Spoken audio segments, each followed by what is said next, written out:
Vitoria-Gasteiz es la capital del País Vasco y de la provincia de Álava en el norte de España. La historia de esta ciudad comenzó en la primitiva aldea de Gasteiz, nombre que se documentó por primera vez en el cartulario del monasterio de San Millán de Cogolla, en el documento llamado Reja de Álava del año 1025. Por su lado, Vitoria es el nombre con el que el rey Sancho VI de Navarra fundó la ciudad en 1181, una villa amurallada que en aquel entonces representaba una avanzada defensiva del reino de Navarra. La ubicación estratégica de la villa, situada en el medio del camino más importante entre la meseta castellana y el norte de Europa, le ha otorgado a lo largo del tiempo un importante carácter comercial. El 31 de julio de 1979 se aprobó una moción en la que se acordaba que la denominación oficial de la ciudad y de su término municipal fuera la de Vitoria-Gasteiz. El casco antiguo es el corazón de la ciudad y la colina donde se ubica la llamada almendra medieval está habitada desde el siglo XIII. El nombre de almendra se le da por la forma en que fueron delineadas sus calles, entre ellas cuchillería, herrería, correría, nombres que recuerdan los oficios artesanales que se asentaban allí. Todas estas calles nacen en la Plaza de la Virgen Blanca y terminan en la Catedral Vieja. Hacia los años 1254 o 56, Alfonso el Sabio, rey de Castilla, durante su estancia en la ciudad, fue quien, basándose en los comercios de armas y cuchillos ubicados en esta calle, le dio el nombre de Calle de Cuchillería. Es la más concurrida y la más emblemática de todo el casco antiguo, comenzando en la cuesta de San Francisco hasta el cantón de Santa María. En el número 24 está la Casa del Cordón del siglo XV, denominada así por el cordón franciscano de piedra en uno de los arcos de entrada, siendo uno de los pocos ejemplos de arquitectura señorial y mercantil de origen medieval de Euskadi. Aquí vivió el cardenal Utrecht, quien llegaría a ser el Papa Adriano VI. Actualmente es la sede de la Fundación Vital y se realizan exposiciones y certámenes de arte. En la misma calle, pero en el número 54, nos encontramos con el Museo Vivat. El Museo Vivat es la fusión de dos museos, el de arqueología y el de naipes. Son dos edificios unidos, el nuevo, que da cabida al Museo de Arqueología, y el restaurado Palacio Bendaña, que alberga el Museo Fournier de naipes. El Museo de Arqueología consta de 3 plantas donde se exponen en forma permanente unas 1500 piezas arqueológicas y diversos recursos audiovisuales donde se narran la historia de Álava desde la más remota prehistoria hasta finales de la Edad Media. Los antecedentes del museo se remontan al siglo XVIII con la ayuda de colecciones locales privadas y ampliadas posteriormente con materiales procedentes de las excavaciones hechas en la provincia. Por su parte, el Museo Fournier de naipes ofrece un recorrido por la historia de los naipes desde el siglo XV hasta nuestros días. También hay una sección dedicada a las técnicas de fabricación. La colección cuenta con barajas de muy variada procedencia, fabricadas tanto en Vitoria-Gasteiz como en otras partes del mundo. Los juegos de naipes sufrieron prohibiciones y reglamentaciones. En el año 1275, Alfonso X el Sabio reguló las casas de suerte y azar. Desde el siglo XVI se establecieron impuestos sobre la venta de naipes y Carlos III prohibió algunos juegos de azar.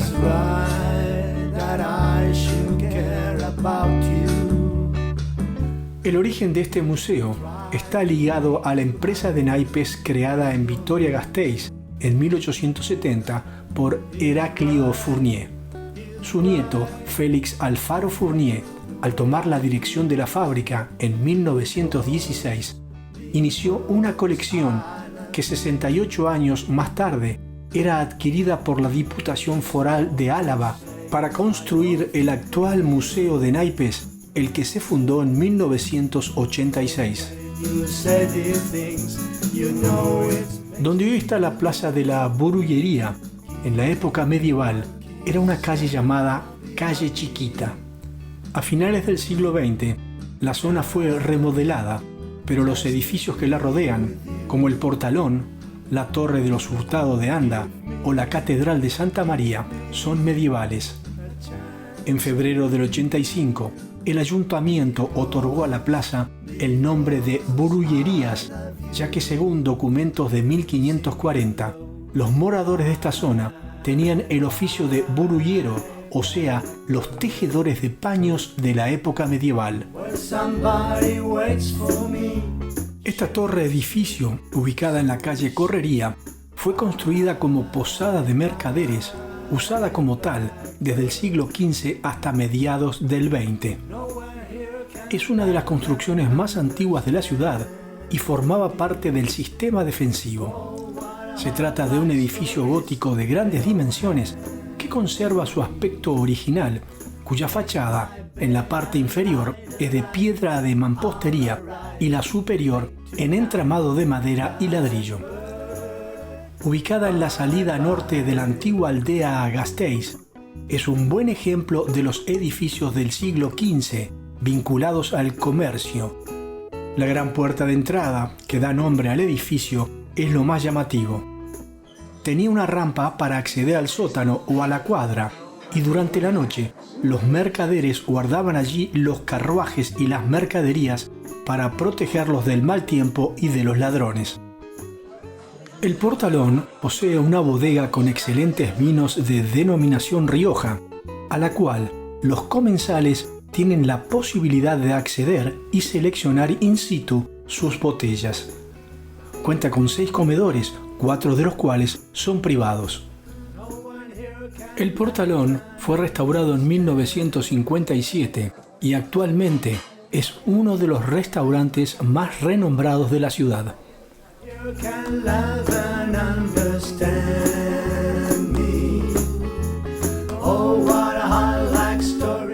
La Torre de los Hurtado de Anda, también en la calle Correría, fue construida en el siglo XV, donde vivía la familia de los Hurtado de Anda, pertenecientes a la baja nobleza, quienes cuidaban la muralla, ya que dicha torre fue una de las defensas del sector norte. Y hoy en día son viviendas particulares. La Catedral de Santa María fue construida a finales del siglo XIII y a lo largo del siglo XIV.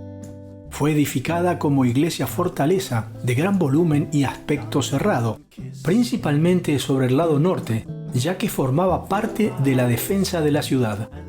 Entre 1496 y 1861 fue colegiata y en ese año adquirió la categoría de catedral. Realizada por el escultor Castro Solano, ubicada en el mirador de la Plaza de la Burullería, se inauguró el 10 de enero de 2008.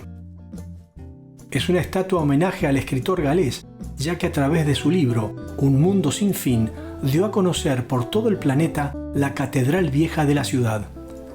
Ese mismo día, Follett presentó su libro en la Catedral de Vitoria-Gasteiz, siendo la segunda parte de Los Pilares de la Tierra. Tú eres el viento de mi cielo. En las calles de Vitoria-Gasteiz podemos llegar a contar más de 100 esculturas, pero hay una que siempre llama la atención a los visitantes, una estatua de 3,50 metros de alto, ubicada en la Plaza del Arca.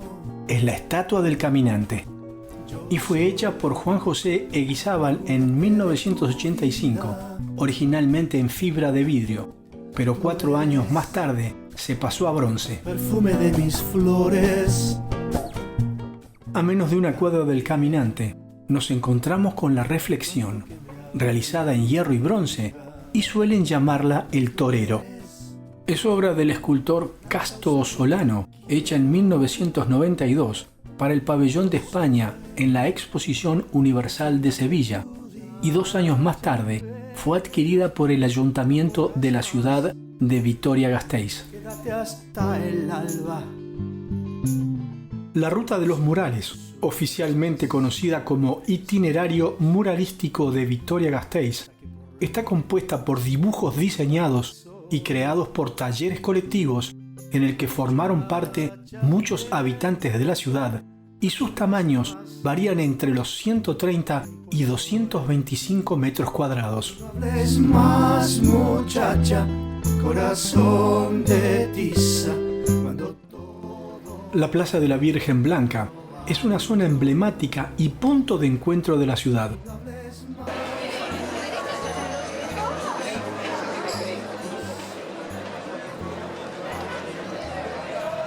La plaza se encuentra entre la zona del ensanche y la almendra medieval, y en su centro está el monumento a la Batalla de Vitoria, un episodio de la Guerra de Independencia. Hacia el frente de la plaza nos encontramos con el llamado Balcón de la Plaza de la Virgen Blanca, un lugar emblemático para los habitantes de Vitoria-Gasteiz, que desde allí se celebran y dan comienzo a las fiestas de la ciudad. Un castillo con tu bien. El Celedón es un personaje mítico que con su llegada, tras el chupinazo, abre las fiestas que se celebran en honor a la Virgen Blanca del 4 al 9 de agosto. El descenso del Celedón fue creado en 1957 por un grupo de jóvenes vitorianos, el que consiste en un muñeco con su paraguas abierto que baja desde la torre de la iglesia de San Miguel hasta el balcón de la Plaza de la Virgen Blanca. Aquí se transforma en humano para dar la bienvenida a las fiestas, y al cierre de las mismas regresa a la torre hasta el próximo año. La estatua está hecha en bronce y se inauguró el 3 de agosto del 2005.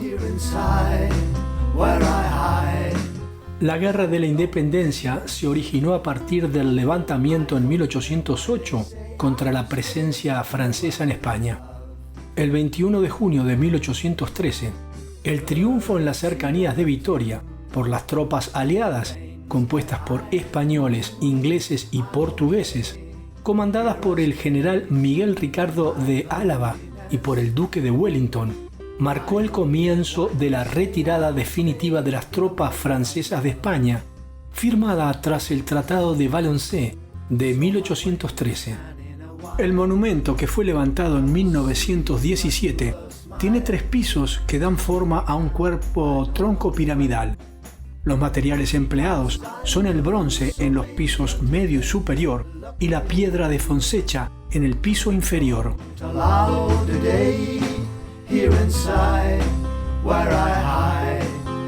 Esta plaza es una de las primeras edificaciones que se construyeron fuera del casco histórico de Vitoria-Gasteiz.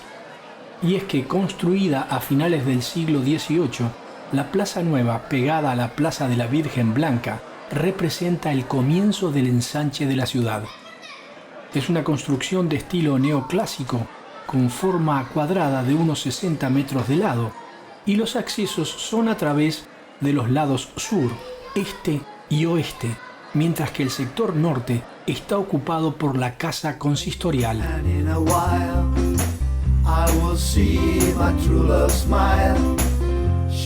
Esta plaza marcaba el límite de la antigua villa medieval de Gasteiz.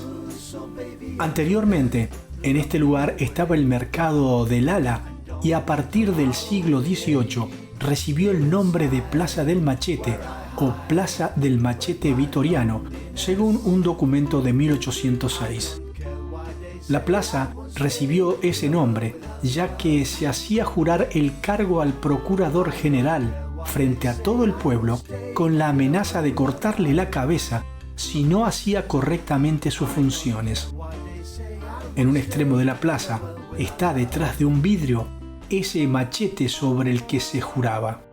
Pero también fue conocida como la plazoleta del juicio, ya que era aquí donde se realizaban las sentencias a muerte con garrote vil.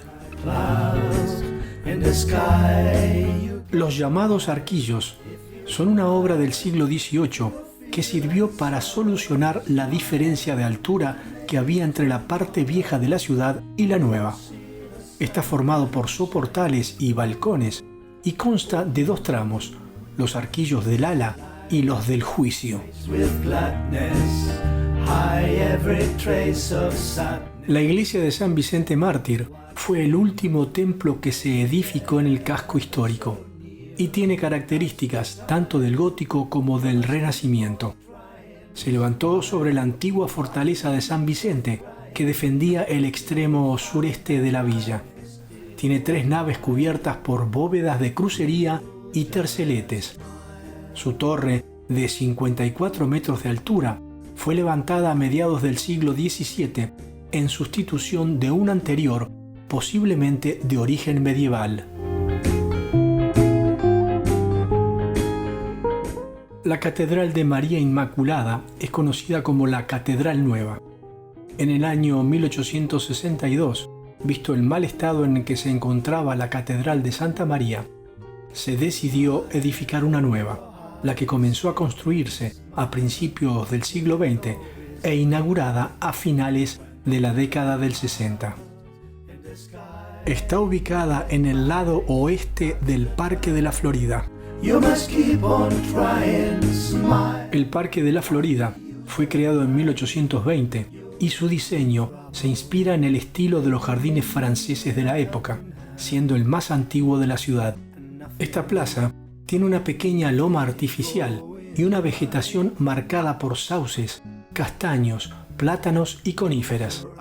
Ocupa una superficie de 32.000 metros cuadrados, terrenos que ocupaba el antiguo convento de Santa Clara, con varios senderos, y en el extremo sur hay un templete o kiosco de música que data de 1890. En este parque está la estatua de Wynton Learson Marsalis, músico, compositor y arreglista estadounidense. Su disco Victoria Suite rinde homenaje a la ciudad. También hay una estatua de José Ignacio de Aldecoa, novelista nacido en Vitoria-Gasteiz. En cada mes de diciembre, el parque se viste con el llamado Belén Monumental, que es un gran pesebre que se distribuye en varias partes del parque, tradición que comenzó en 1962. Hoy día cuenta con unos 80 personajes y más de 100 elementos entre animales, edificios y objetos decorativos, hechos en fibra de vidrio y a tamaño natural.